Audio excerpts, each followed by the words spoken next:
की बात है। राधोगढ़ गांव के पास एक नदी बहती थी। खेती के साथ साथ पीने के लिए भी उसी नदी का पानी इस्तेमाल होता था। उस नदी में एक चुड़ैल रहती थी। वो कुछ दिनों से लोगों को पानी नहीं भरने देती थी और बहुत परेशान करती। एक दिन, ए कमला, तूने मेरी चोटी क्यों खींची? पगला गई है क्या विमला? मैं भला तेरी चोटी क्यों खींचूंगी? झूठ मत बोल, यहाँ हम दो ही तो हैं। अरे अरे, वो देखो, हमारी मटकी का पानी कौन गिरा रहा है?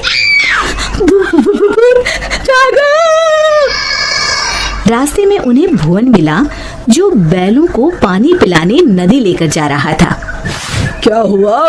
इस तरह क्यों भाग रही हो जैसे भूत पीछे पड़ गया हो? हाँ दादा, भूत ही है नदी पर, सच में। मैं ही मिला चुहल करने के लिए। बरन हो गई जिनैया मैं कैसी करूं। अरे क्या हुआ, ये बैल पानी क्यों नहीं पी रहे हैं? और मेरी धोती कौन खींच रहा है? कहीं भागो रे। इसी तरह एक दिन रामू वहां से जा रहा था। उसने देखा बीच धारा में एक औरत बड़े ही आराम से बैठी हुई है। तुम वहाँ क्यों बैठी हो? अरे बाहर आ जाओ, मरना है क्या? उसने पलटकर आदमी की तरफ देखा और फिर जोर से हंसी। तुझे मारना है, कहकर हाथ बढ़ाना शुरू किया। वो तेजी से गिरते पड़ते गांव की तरफ भागा और गांव आकर लोगों को बताया। हाँ, उस दिन मेरे बैलों को पानी भी नहीं पीने दिया उस चुड़ैल ने। हमारी मटकी का पानी गिरा दिया था। लगता है हमें ये गांव छोड़ना ही होगा। बिल्कुल सच कहा भुवन, मेरा भी यही मन है। गांव के सब लोगों ने गांव छोड़ने का निश्चय कर लिया। भुवन बेटा, हो गई तैयारी? हाँ काका, हो ही गई समझो। मुझे लगता है क्यों ना हम मुखिया जी के पास चले। हाँ, शायद कोई उपाय निकले। काका, मुखिया जी कोई ओझा तो नहीं? मुझे लगता है हमें हनुमान मंदिर के पुजारी के पास चलना चाहिए। बात तो तुम्हारी भी सही है। सारे गांव वाले पुजारी जी के पास गए। कहो, कैसे आना हुआ? हाँ पंडित जी, हम नदी वाली चुड़ैल के आतंक से परेशान हैं। आए दिन उसका आतंक बढ़ता ही जा रहा है। मुझे तो लगता है हम सबको भी गांव छोड़कर भागना पड़ेगा। समस्या तो गंभीर है, पर भगवान दयालु है। अवश्य ही कोई उपाय मिल जाएगा। आप ही बताइए, क्या करना होगा? हमें एक हवन करना होगा।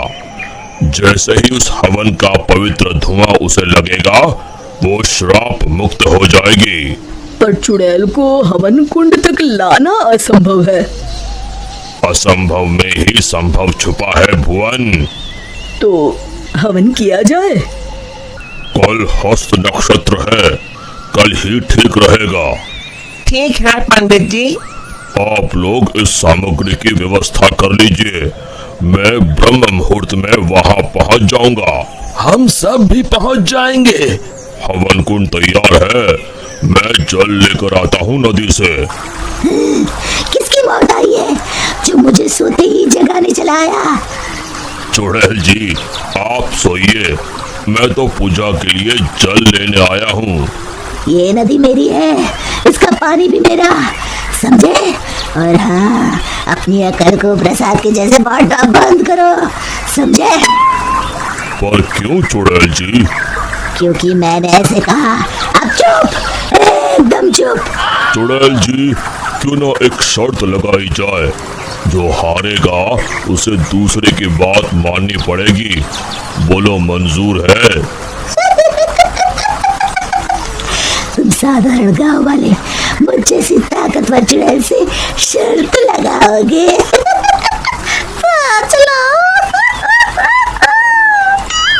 चुड़ैल जी, पहले शर्त सुन तो लो। जितना तो मुझे ही है, फिर भी बता ही दो। अभी हम यहाँ नदी पर हवन पूजन कर रहे हैं, आपको उसमें आना होगा। उसके बाद हम सब गांव छोड़कर चले जाएंगे। और नहीं आई तो ऐसे ही रोज तुम्हारी नींद में खलल डालेंगे। ठीक है, पर मेरी एक शर्त है, मुझे कोई मंत्र सुनाई नहीं देना चाहिए। मैं पूजा में भाग नहीं लूंगी। ठीक है चुड़ैल जी, आप बस वहाँ बैठिएगा। चलो। गांव वाले चुड़ैल को देखकर डर गए, पर पुजारी जी ने इशारा किया तो वो शांत होकर बैठ गए।